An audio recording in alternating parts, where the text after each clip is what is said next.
The Italian in the driver's seat could have fallen from the pages of a men's fashion magazine. Perfectly tailored suit, meticulously cropped hair, runway gaze everywhere he looks.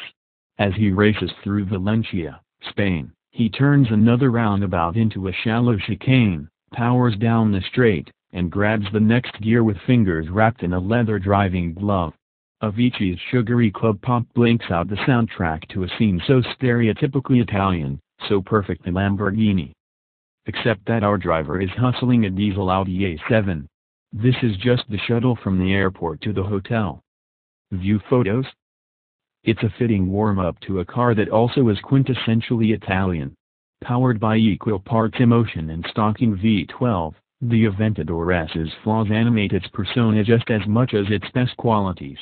That's nothing new. The 2017 Lamborghini Aventador S essentially amounts to a mid-cycle refresh of the Aventador LP704 that it replaces this spring at a starting price of $424,845. Still, this update is much more than just fascias and interior features. As we left Circuit Ricardo Tormo and attacked the winding roads southwest of the city, Avicii's infective rhythms continue to bounce through our brain, because Lambo's biggest bull has learned to dance. Rear steer. The newfound dexterity stems from a rear-wheel steering system that can nudge the rear wheels up to 1.5 degrees in the opposite direction of the fronts during low-speed maneuvers.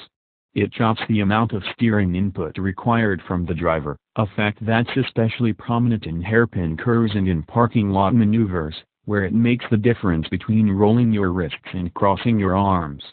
The rear steering also makes the car slightly more neutral, although it doesn't eliminate the Aventador's natural proclivity for understeer.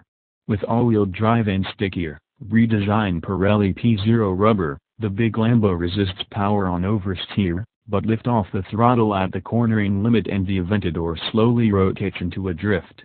It all adds up to an Aventador that is more sensitive and better attuned to the driver's inputs. The rear end wriggles under hard braking, the steering issues more immediate commands, and the throttle wants to be tickled just so through the corners.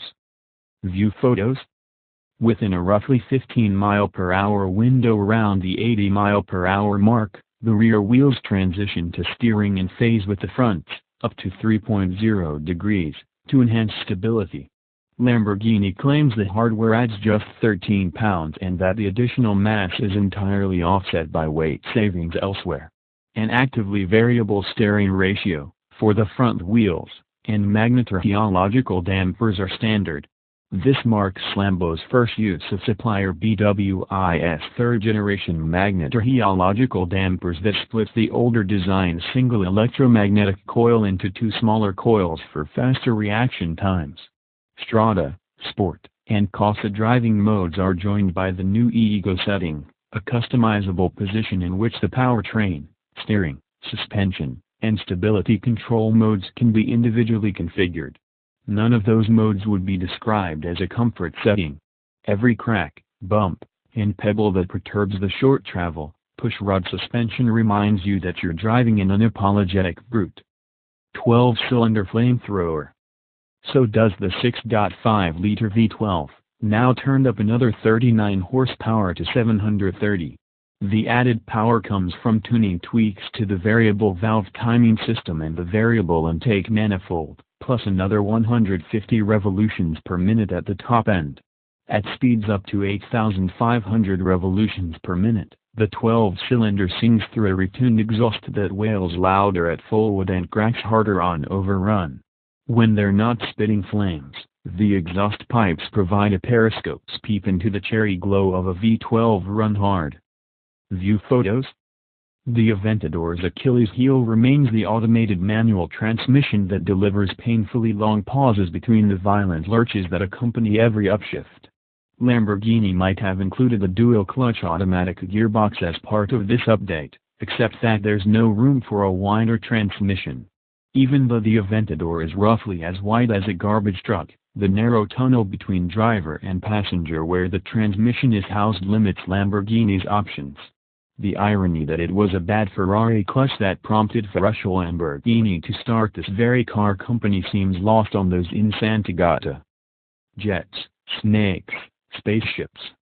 Lamborghini's head designer cites fighter jets, venomous snakes, and spaceships as his team's inspiration, leaving him just one naked woman shy of completing the ultimate design cliché.